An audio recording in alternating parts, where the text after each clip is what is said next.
जब उसने पाखंड रचा तब भयंकर जीव प्रकट हो गए। बेताल, भालू और पिशाच हनु हाथों में धनुष बाण लिए प्रकट हुए। योगिनियाँ एक हाथ में तलवार और दूसरे हाथ में मनुष्य की खोपड़ी लिए ताजा खून पीकर नाचने और बहुत तरह से गीत गाने लगे। वे पकड़ो मारो आदि घोर शब्द बोल रही हैं। चारों ओर सब दिशाओं में यह ध्वनि भर गई। मुख फैलाकर खाने दौड़ती हैं। तब वानर भागने लगे। वानर भागकर जहाँ भी जाते हैं वहीं आग जलती देखते हैं। वानर भालू व्याकुल हो गए। फिर रावण बालू बरसाने लगा। वानरों को जहाँ तहाँ थकित शिथिल कर रावण फिर गरजा। लक्ष्मण जी और सुग्रीव सहित सभी वीर अचेत हो गए।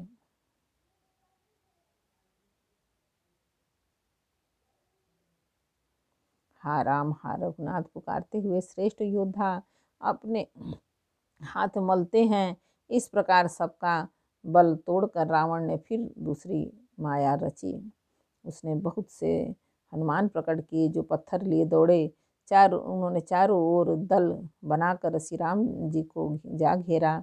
वे पूछ उठाकर कटकटाते हुए पुकारने लगे, मारो पकड़ो जाने ना पावे। उसने लंगूर दसों दिशाओं में शोभा दे रहे हैं और उनके बीच में कौशल राज श्री राम जी। उनके बीच में कौशल राज का सुंदर श्याम शरीर ऐसे शोभा पा रहा है मानो ऊंचे तमाल वृक्ष के लिए अनेकों इंद्रधनुषों की श्रेष्ठ बाढ़ बनाई गई हो। प्रभु को देख कर देवता हर्ष और विषाद युक्त हृदय से जय जय जय ऐसा बोलने लगे। तब श्री रघुवीर ने क्रोध करके एक ही बाण से निमेष मात्र में रावण की सारी माया हर ली। माया दूर हो जाने पर वानर भालू हर्षित हुए। वृक्ष और तथा पर्वत ले लेकर सब लौट पड़े। श्री राम जी ने बाणों के समूह छोड़ी जिनसे रावण के हाथ और सिर फिर कट कट कर पृथ्वी पर गिर पड़े। श्री राम जी और रावण के युद्ध का चरित्र यदि सैकड़ों शेष सरस्वती वेद और कवि अनेक कल्पों तक गाते रहें तो भी वे उसका पार नहीं पा सकते। उसी चरित्र के कुछ गुणगण मंद बुद्धि तुलसीदास ने कहे हैं। जैसे मक्खी भी अपने पुरुषार्थ के अनुसार आकाश में उड़ती है। सिर और भुजाएं बहुत बार काटी गईं, फिर भी वीर रावण मरता नहीं। प्रभु तो खेल कर रहे हैं, परंतु मुनि सिद्ध और देवता उस क्लेश को देखकर व्याकुल हैं। काटते ही सिरों का समूह बढ़ जाता है और प्रत्येक लाभ पर लोभ बढ़ता है। शत्रु मरता नहीं और परिश्रम बहुत हुआ। तब श्री राम जी ने विभीषण की ओर देखा। शिव जी कहते हैं, हे उमा, इनकी इच्छा मात्र से काल भी मर जाता है, वही प्रभु सेवक की प्रीति की परीक्षा ले रहे हैं। विभीषण ने कहा, हे सर्वज्ञ, हे चराचर के स्वामी, हे शरणागत के पालन करने वाले, हे देवता और मुनियों को सुख देने वाले, सुनिए। इसके नाभि कुंड में अमृत का निवास है। हे नाथ, रावण उसी के बल पर जीता है। विभीषण के वचन सुनते ही कृपालु श्री रघुनाथ जी ने हर्षित होकर हाथ में विकराल बाण लिए।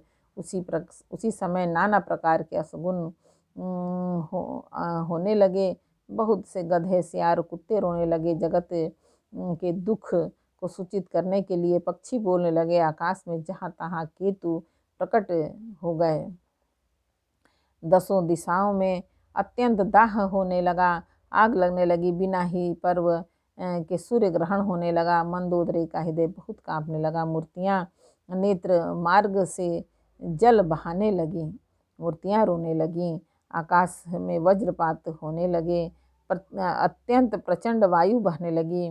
पृथ्वी हिलने लगी। बादल रक्त, बाल और धूल की वर्षा करने लगे। इस प्रकार इतने अधिक अमंगल होने लगे कि उनको कौन कह सकता है। अपरिमित उत्पात देखकर आकाश में देवता व्याकुल हो गए। जय जय पुकार उठे। देवताओं को भयभीत देख जानकर कृपालु श्री रघुनाथ जी धनुष पर बाण संधान करने लगे। कान तक धनुष को खींचकर श्री रघुनाथ जी ने 31 बाण छोड़े। वे श्री रामचंद्र जी के बाण ऐसे चले मानो काल सर्प हों।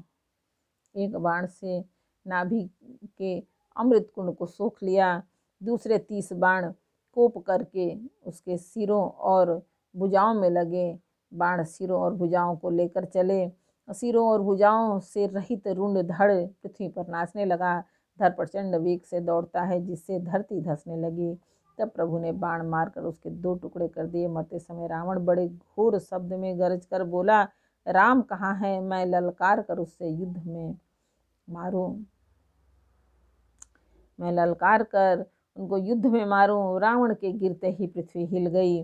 समुद्र, नदियां, दिशाओं के हाथी और पर्वत क्षुब्ध हो गए।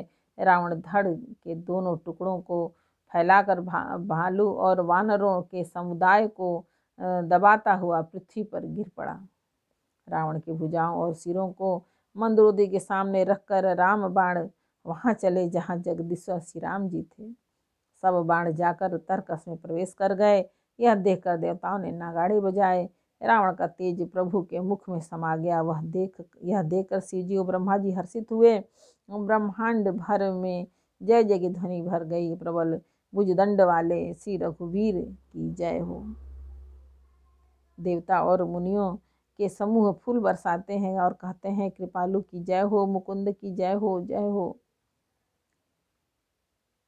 हे कृपा के कंद, हे मोक्षदाता मुकुंद, हे द्वंद्वों के हरने वाले, राग द्वेष हर्ष शोक जन्म मृत्यु आदि द्वंद्वों को हरने वाले,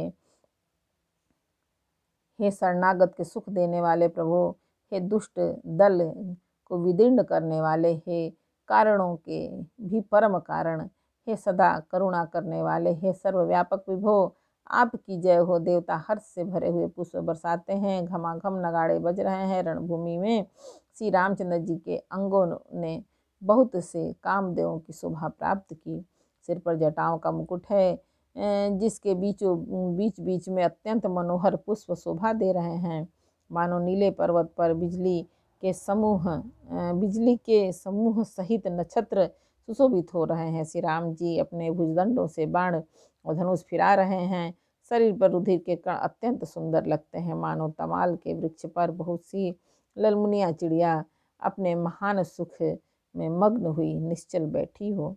प्रभु श्री रामचंद्र जी ने कृपा दृष्टि की वर्षा करके देव समूह को निर्भय कर दिया। वानर भालू सब हर्षित हुए और सुखधाम मुकुंद की जय हो ऐसा पुकारने लगे। पति के सिर देखते ही मंदोदरी व्याकुल और मूर्छित होकर धरती पर गिर पड़ी। स्त्रियां रोती हुई उठ दौड़ी और उस मंदोदरी को उठाकर रावण के पास आई। पति की दशा देखकर वे पुकार पुकार कर रोने लगी। उनके बाल खुल गए, देह की संभाल नहीं है। वे अनेकों प्रकार से छाती पीटती हैं और रोती हुई रावण के प्रताप का बखान करती हैं। वे कहती हैं, हे नाथ, तुम्हारे बल से पृथ्वी सदा कांपती रहती है। अग्नि, चंद्रमा और सूर्य तुम्हारे सामने तेजहीन थे। शेष और कच्छप भी जिसका भार नहीं सह सकते थे, वही तुम्हारा शरीर आज धूल में भरा हुआ पृथ्वी पर पड़ा है। वरुण, कुबेर, इंद्र और वायु, इनमें से किसी ने भी रण में तुम्हारे सामने धैर्य धारण नहीं किया। हे स्वामी, तुमने अपने भुजबल से काल और यमराज को भी जीत लिया था, वहीं तुम आज अनाथ की तरह पड़े हो। तुम्हारी प्रभुता जगत भर में प्रसिद्ध है। तुम्हारे पुत्रों और कुटुंबियों के बल का हाय वर्णन नहीं हो सकता। श्री रामचंद्र जी के विमुख होने से ही तुम्हारी ऐसी दुर्दशा हुई कि आज कुल में कोई रोने वाला भी न रह गया। हे नाथ, विधाता की सारी सृष्टि तुम्हारे वश में थी। लोकपाल सदा भयभीत होकर तुमको मस्तक नवाते थे, किंतु हाय, अब तुम्हारे सिर और भुजाओं को गीदड़ खा रहे हैं। राम विमुख के लिए ऐसा होना अनुचित भी नहीं है।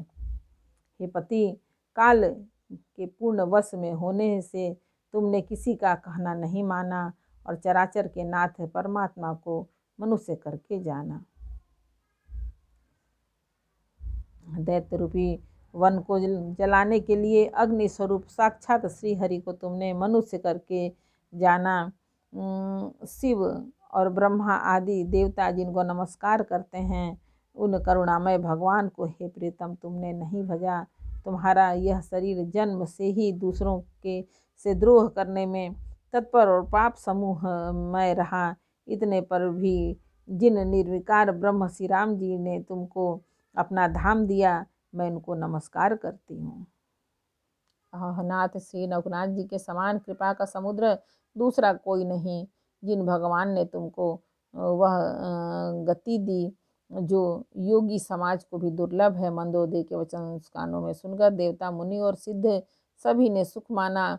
ब्रह्मा महादेव नारद और सनकादिक था और भी जो परमार्थवादी श्रेष्ठ मुनि थे वे सभी श्री रघुनाथ जी को नेत्र भर कर निरख कर प्रेम मग्न हो गए और अत्यंत सुखी हुए। अपने घर की सब स्त्रियों को रोती हुई देखकर विभीषण जी के मन में बड़ा भारी दुख हुआ और वे उनके पास गए। उन्होंने भाई की दशा देखकर दुख किया। तब प्रभु श्री राम जी ने छोटे भाई को आज्ञा दी कि जाकर विभीषण को धैर्य बंधाओ। लक्ष्मण जी ने उन्हें बहुत प्रकार से समझाया। तब विभीषण प्रभु के पास लौट आए। प्रभु ने उनको कृपापूर्ण दृष्टि से देखा और कहा, सब शोक त्याग कर रावण की अंत्येष्टि क्रिया करो। प्रभु की आज्ञा मानकर वह हृदय में देश और काल का विचार करके विभीषण जी ने विधि पूर्वक सब क्रिया की।